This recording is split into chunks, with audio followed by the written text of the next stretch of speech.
Welcome back to the Brittany Hughes Show, everybody. Happy Thursday to you. So much insanity to get to today. So apparently, Benedict Cumberbatch, you know, the actor, been in a whole lot of stuff like Star Trek. My name is Khan. He's Doctor Strange in the Marvel franchise, all that.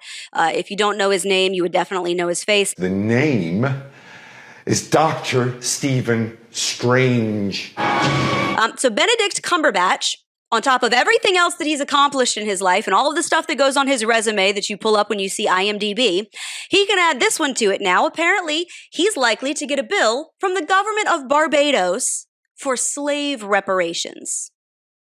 Bet you didn't see that one coming. But I crap you not, this is how ridiculous this story gets. So the island nation of Barbados, which last year voted to nix Queen Elizabeth II as their head of state, this is kind of a path they've been going down for a while. Now they are mulling over the idea of billing the descendants of plantation owners for reparations to be paid to the descendants of slaves. Absolute insanity. Completely illogical. Not even sure that it can be done in a foolproof way, but that's apparently what they are now proposing to do.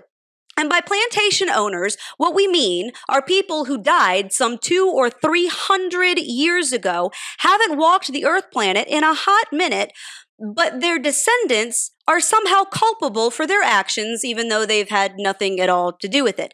I think it's pretty safe to assume that Benedict Cumberbatch was not involved in the purchasing or running of his family's plantation. I'm guessing he probably has never owned slaves himself. I think that's a pretty fair assumption. But apparently this list of plantation owners includes his 7 times great-grandfather. So great, great, great, great, great, great, great. I mean, we were reaching way back in the history books here for a connection.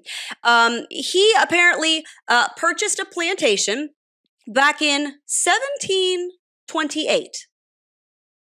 About 3 centuries ago, we're talking about, which included about 250 slaves. The plantation apparently used slave labor until the island, which was part of the British Empire at the time, got rid of the practice in 1833. The Cumberbatch family was then paid about $1.2 million in today's dollars in compensation for the loss of their slaves. And apparently all of this makes poor Benedict Cumberbatch culpable in his ancestors' crimes against humanity, and he now has to cough up a whole bunch of dough to be paid to people he never oppressed, that he's never met, that he doesn't know. Now, how much dough? I don't know. They haven't said yet. This is still kind of a proposal that's in its infancy, but apparently something that they very, very much plan to do. So apparently it does not matter at all that the people who are being told to cough up all of this cash didn't actually do anything wrong. And that the people who descended from the slaves weren't actually oppressed themselves. Nothing wrong has been done to them. These people are completely removed and unrelated, you know, other than a genealogical line that they can't help, to the people who committed these atrocities that I think we can all say, safe to say, slavery was absolutely horrific, but the people that perpetrated it are dead, and the people that suffered under it are dead. We've moved on. Why can't you? I can tell you probably a good reason why. The deputy chair of Barbados's National Commission on Reparations, because apparently that's a thing, told reporters that the money should be used to, quote, turn the local clinic into a hospital, support local schools, and improve infrastructure and housing. Okay, so this isn't just a check that's going to be handed to the poor descendants of slaves that you think have been so oppressed throughout all of these decades since all of this went down. It's not like they're directly getting the cash. This is going to essentially be used for government pet projects. So the translation here, if I'm kind of reading between the lines, is kind of the same that you see in liberal cities whenever they want to tax something that they don't like, or they want to claim that somebody is being oppressed and needs monetary compensation. Reading between the lines here, the translation is, we need a new revenue stream for stuff that we can't pay for. Only explanation of all of the facts. We ran out of money. We don't know where to get it. So we're just going to dredge up these centuries-old historical wrongs and say that somebody owes us a bunch of money for it so that we can go, you know, pay for the hospital we want to build. And look, I think it's fine. Turn your local clinic into a hospital. I just don't see why it's, a few white people's responsibility simply because they happen to be descended from some people who did some bad things 3 centuries ago that they didn't actually do themselves. But that's where this government wants to go. Caribbean Movement for Peace and Integration. Who comes up with these positions, by the way? Must be nice to get paid for some of this stuff. I can't imagine that this is actually a full-time, 5-day-a-week, 40-hour job. But Caribbean Movement for Peace and Integration Chairman David Denny told The Telegraph that any descendants of white plantation owners who have benefited from the slave trade should be asked to pay reparations, including the Cumberbatch family, and added that the Cumberbatch's his personal celebrity status should not exclude him from this rule. No, what should exclude him is the fact that he didn't actually own slaves, but I guess we're not going to bring facts and logic into this debate because, after all, it is about finding another revenue source, and absolutely nothing stops leftists from finding a new revenue source, come hell or high water. So by the way, on the short list to pay up for their ancestors' humanitarian crimes is also British Member of Parliament Richard Drogh of South Dorset. His family also reportedly owned a plantation back in the day. Not sure he's ever even been to Barbados. Not sure Benedict Cumberbatch has ever been to Barbados. I don't know, maybe they like summer there or something. These are 2 guys that have absolutely nothing to do with this little island nation. Poor people are getting dragged into all this mess. So this Member of Parliament, his family also apparently owned a plantation back in the day, making him culpable for monetary compensation in the name of people who are long dead to the descendants of people who are long dead. Really cannot reiterate enough how dead these people are. In the history books. You're never going to right the wrongs of slavery. It doesn't matter what reparations you charge people. Please explain to me how much money you think that the slaves were worth at the time that would make up for what was done to them. You're essentially putting a price on these people and saying, well, if you just cough up X amount of money, that makes it all okay. That's compensation, right? How much would that actually be? I really want to know. Because there's no amount of money that's ever going to make this right. But the point here is that even if there is no one alive on the Earth planet today that is responsible for making this right. Just like there's no one alive on the Earth planet today that is owed money for the wrongs that were done to someone else. And that's just the simple truth here. But apparently, if the government does not get the reparations that they want from the targets that they have demanded pay up, Barbados Member of Parliament Trevor Prescott, who's also the chairman of the Barbados National Task Force on Reparations, because again, that's a thing, said that the government would take legal action in the international courts and pointed to the UN's condemnation of slavery as a crime against humanity as legal standing. So he's going to appeal to the UN for legal standing to take these people into an international court to force them to pay something that they don't owe. Absolutely ridiculous. Of course, unfortunately, this insanity is not relegated to this little island nation. The U.S. is not immune to it. The California government, for example, is currently mulling over a proposal to use taxpayer cash to pay every single Black resident $200,000 in reparations. $200,000 in reparations. This is a country that can't keep the freaking lights, or a state, that can't keep the freaking lights on. This is a state that can't get their wildfires under control. This is a state that boasts places like LA and San Francisco where homeless people are taking dumps on the sidewalk and there's empty, dirty syringes littering the ground. This is a state where the San Francisco Bay has got a toxic algae bloom because of all the garbage that's being dumped into it. This is insane. This is absolutely insane, but that's what they're mulling over. Now, of course, there are a whole lot of problems with this idea of just blanket reparations, which is the only way that liberals know how to do anything, is just throw gobs of cash at it and then sit back and wonder why in the world it didn't work to fix the so-called problems that they had identified. For example, there's no way of establishing to a person, to a man, and to a woman the exact lineage of slaves and the exact lineage of slave owners. There's absolutely no way to make sure that you identify every single one of them on either side without missing anybody, making sure you include everybody without getting it wrong. There's no way to do that. Things like closed adoptions make that nearly impossible by itself. You also have the issues of, tracing back birth documents and making sure that you actually know who somebody's father or mother was, which gets very, very difficult when you reach back that far in the history books. For example, most people assume, and perhaps rightly so, depending on the historian that you talk to, most people assume that Thomas Jefferson, early president, had children by a slave that lived at Monticello. But that's not 100% known for sure. As a matter of fact, some scholars believe that it was actually his brother who had gotten her pregnant and that TJ just sort of took care of her. That's one theory. Because again, it makes it very, very difficult to trace all of this back exactly. Which is why places like California have to do this blanket statement where every single Black resident gets this cash, because we don't really want to go through, nor do we have the ability to make sure that we document every single person and whether they are in fact descended from a slave. You have a whole lot of Black people, for example, who came to this country after slavery had already been abolished. Which, by the way, the story of Thomas Jefferson actually kind of brings up an interesting point here. What do you do if a person is descended from both slaves and slave owners?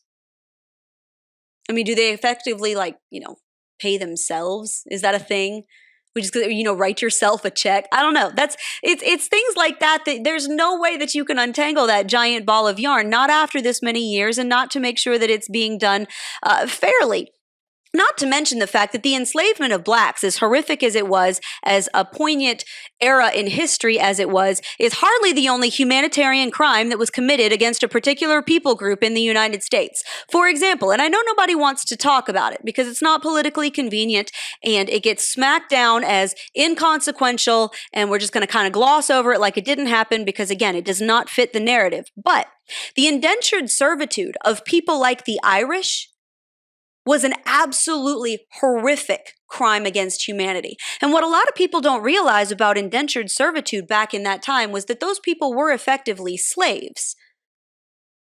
They were working without pay to pay off a debt that they owed. And the idea, theoretically, was that eventually they would work enough to pay off the debt and then they could go free, which did happen in some cases. But in many cases, they were effectively used as slave labor because the interest on their debt was continually increased beyond the point where their labor could keep up with it, effectively making them unable to work their way out of indentured servitude. And the way that they were treated was absolutely horrific in many cases. Just like in the cases of slaves, you had those that were treated better and those that were treated far worse. But nobody wants to talk about that because nobody wants to talk about how white people were also slaves in many respects. That doesn't fit the narrative because we want to paint this blanket picture that all Black people are descendants of slaves, therefore they are all suffering historic oppression descended, generations into the future, and all white people are descendants of slavers and are culpable and are inherently racist and owe reparations to all of the Black people, this blanket statement. Let's call this what it is. This is wealth redistribution, and it's racially based. It has absolutely nothing whatsoever to do with righting the wrongs of slavery, because you cannot do that no matter how hard you try. There will never be a righting of the historic wrongs of slavery. This is wealth redistribution using a historic wrong as an excuse, as a crutch. It has everything to do with finding another revenue stream for the left's social justice programs that they never have enough money for, no matter what they do, no matter how many wealthy people they tax, no matter how many white people they bill for reparations, no matter how many licensing fees they put on things, no matter how much they charge when you purchase things they don't like firearms, no matter what they try to squeeze out of a rock, it will never, ever, ever be enough. And reparations will never be enough. There is no way that leftists impose their proposals of reparations and have it actually be a one and done deal where they say, okay, we're good now. Even if we all agreed to reparations, even if we could find some magical number and we could all agree on the parameters and we said, okay, you know what? Here it is.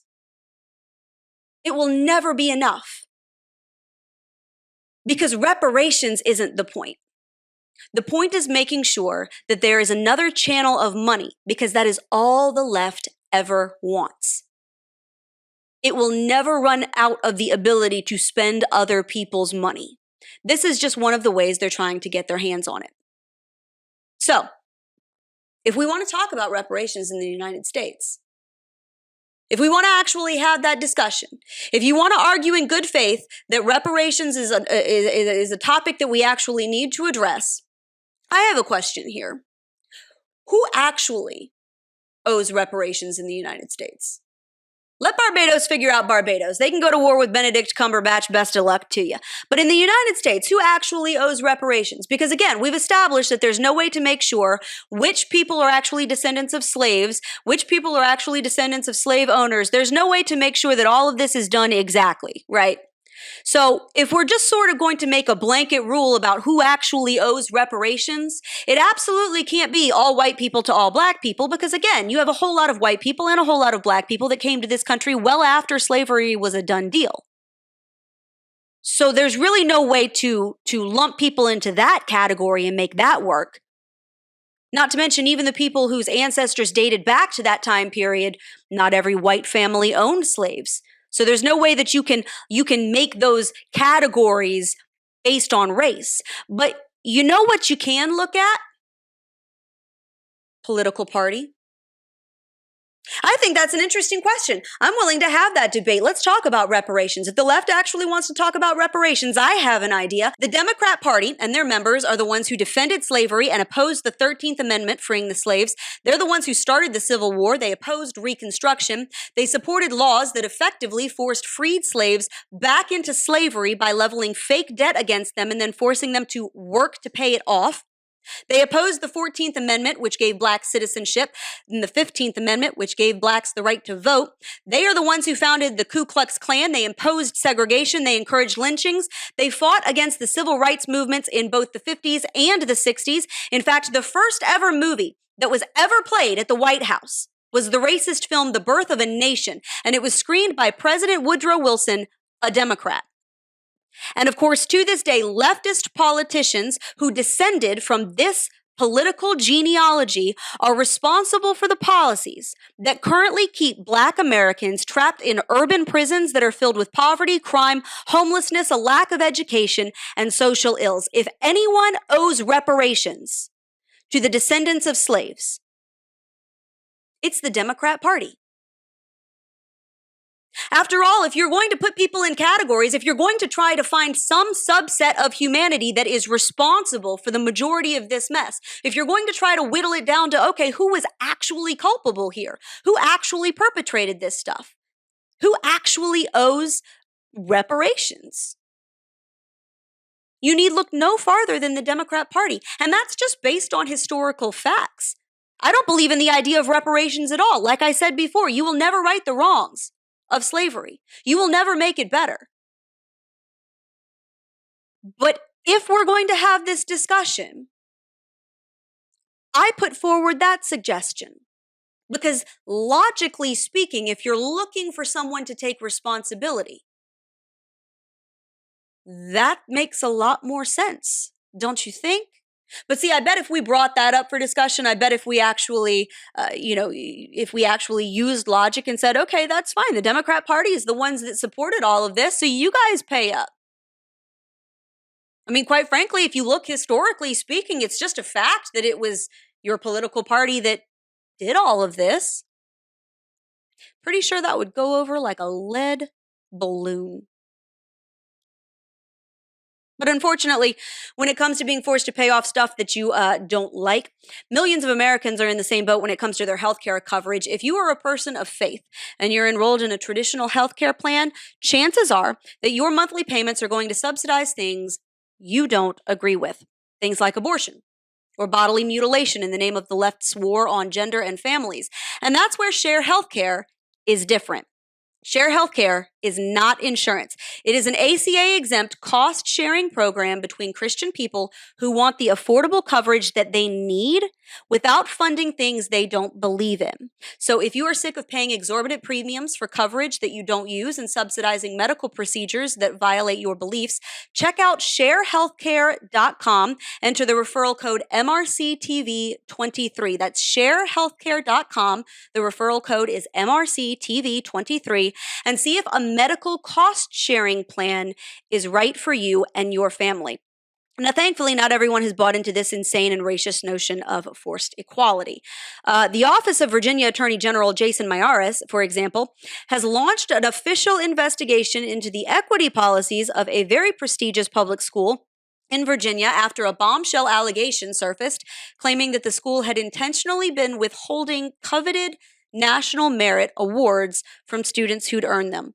Not even kidding you. This is absolutely insane. So this story has been unfolding now for some weeks, and the Office of the Attorney General in Virginia just announced on Wednesday that an official investigation has been opened, and it's about dang time, because the claim is, and it seems like a pretty proven one given that the school at least has fessed up to a bit of it, that this school was actually withholding awards that students had earned in the name of equity to make sure that other students didn't get their feelings hurt. And they were doing this reportedly for years. So we're talking about Thomas Jefferson High School for Science and Technology in Alexandria. This is the same school, by the way. You may have heard about it in the news. They recently nixed their long-standing and notoriously difficult entrance exam and replaced it with an experience-based criteria in order to forcibly lower their percentage of Asian American students. At least that's the effect that it had, and it seems pretty likely that that's what they were aiming for. Asian American students had made up about 73% of the school's population at the time after they nixed the entrance exam. Asian American students now make up about half of the students' population, having been replaced by kids of other colors and creeds who had socioeconomic considerations in the experience column that was apparently taken into account in lieu of the entrance exam. Now, it is being alleged that this school, after students took the PSATs in the fall and earned National Merit Awards, which are handed out by the National Merit, the National Merit Association, the National Merit Committee, this group that hands out these very, very prestigious and coveted awards, and they only go to about the top 3% of all high school students in the country. You have to get crazy good scores and crazy good grades to make that bracket. And if you win one of the awards, it can open all kinds of doors for you. It can get you scholarships. It can get you college admissions. It can do a whole lot for you if you are in this category. And typically, when a student earns this award, the school celebrates. Events are held, celebrations are held, their names are put all over the website. It's a fantastic thing. It's bragging rights for the school, not apparently Thomas Jefferson High School. So Miyares announced Wednesday that state prosecutors with the AG's Office of Civil Rights are looking into the school and whether the school deliberately denied high school students the National Merit Awards that they had achieved. Multiple parents of students at this school, including many who have already graduated and their ship has sailed, say that they were not told that their child had been given the award that marked them one of the nation's highest achieving students. So essentially, these kids were taking these tests, they were landing in the top bracket, the National Merit Association was handing them these awards through the school. It was the school's responsibility to then bestow the award on the student. The student isn't told directly. This is something that is given to the school, and the school then goes and gives it to the student. The school and its officials were intentionally withholding these awards for equity purposes, because they didn't want to hurt the feelings of the other kids who maybe didn't get them. That's what one mom in Fairfax said recently happened to her family. She said, Shauna Yashar said that her son started at Thomas Jefferson High School in 2019. He spent the next 2 years absolutely busting his butt to earn the top grades in some of the school's most difficult courses. But after he took the PSAT last fall, he earned a coveted spot as a National Merit Scholar, one of only about 50,000 students in the entire nation, by the way, extremely prestigious. There was just one problem. The administrators at the school never actually told him that he'd earned it. He literally graduated school having never known that he earned this award. Never got to put it on his college resume and application. Never got to put it on his financial aid or scholarship applications. In a phone call to the school administration to demand accountability, Yashar said that the school told her that administrators want to recognize students for who they are as individuals and not focus on their achievements, and said that handing out merit awards might hurt the feelings of students who had not earned them. So, of course, after all of this news broke, the school has been seriously backpedaling to do damage control. They recently sent out an email to students who had earned the award this previous fall, apologizing for what they say was a one-time oversight. One school official told the Daily Caller in an article that this was a one-time human error in the fall of 2022 only, but a whole bunch of parents say that their child was denied the award as early as 2019. In fact, the school has apparently been withholding this award for the past 5 years, and at least 1,200 students have been affected by that choice. Unbelievable. All in the name of equity, all in the name of making sure that all students are treated exactly the same, regardless of their actual achievements. Get this, insult to injury, it was also revealed last week that while they were withholding students' merit awards in the name of equity, Fairfax County Public Schools, the school district that oversees this particular school, was forking out nearly $500,000 in taxpayer cash to a California-based company called Performance Fact Incorporated for a 9-month no-bid contract for equity data collection and analysis. A slideshow from the company shows that their goal is not only to provide equitable access for all students, but also to promote equal outcomes for every student without exception. So not only do we want to make sure that every student has an equal playing field, every student gets the same exact treatment, every student gets the same exact opportunities, every student gets the same exact curriculum, they get the same exact learning resources, they get the same exact help, they get the same exact tutoring, all of that is fine. Making sure that students have an equal playing field to achieve, as a matter of fact, is exactly why people like me argue for school choice. We want kids of all socioeconomic backgrounds to be able to go to schools that will help them succeed, not failing government-run institutions and indoctrination camps that just suck up gobs of money with nothing to show for it. We want all students, regardless of race, regardless of where they come from, to have a shot at success, to have access to good teachers, to have access to resources. It's why we argue for parents being able to take their tax money to whatever school they choose, or to homeschool their child, or to get them tutoring. It's leftists that oppose this. It's leftists that want to keep children, particularly poor children, particularly urban children, locked in one public school system with no choice to go anywhere else because their parents couldn't possibly afford it. It's baffling to me that the same people who are running programs like this, claiming that they're all about equity and they're all about an equal playing field, are the same exact ones who want to keep kids trapped in urban failing public schools. If you really supported equitable opportunities, you would want parents to be able to take their money and put them in a school of their choosing, to give them the best opportunity for that specific child that they possibly could. And yet that's not what leftists want to do. What leftists want to do is have this forced equality, right? Where it's not actual equality. It's not you have equality of opportunity and then what you do with it is up to you. Because that's humanity, right? That's reality. That's the story of mankind since the beginning. Equitable outcomes is not a thing. It doesn't matter how much you try to make it a thing. It's not actually a thing. The kids that were denied these awards won the awards, whether they were given them or not. It's an absolute travesty and possibly a crime that they weren't given these awards, but they still earned them.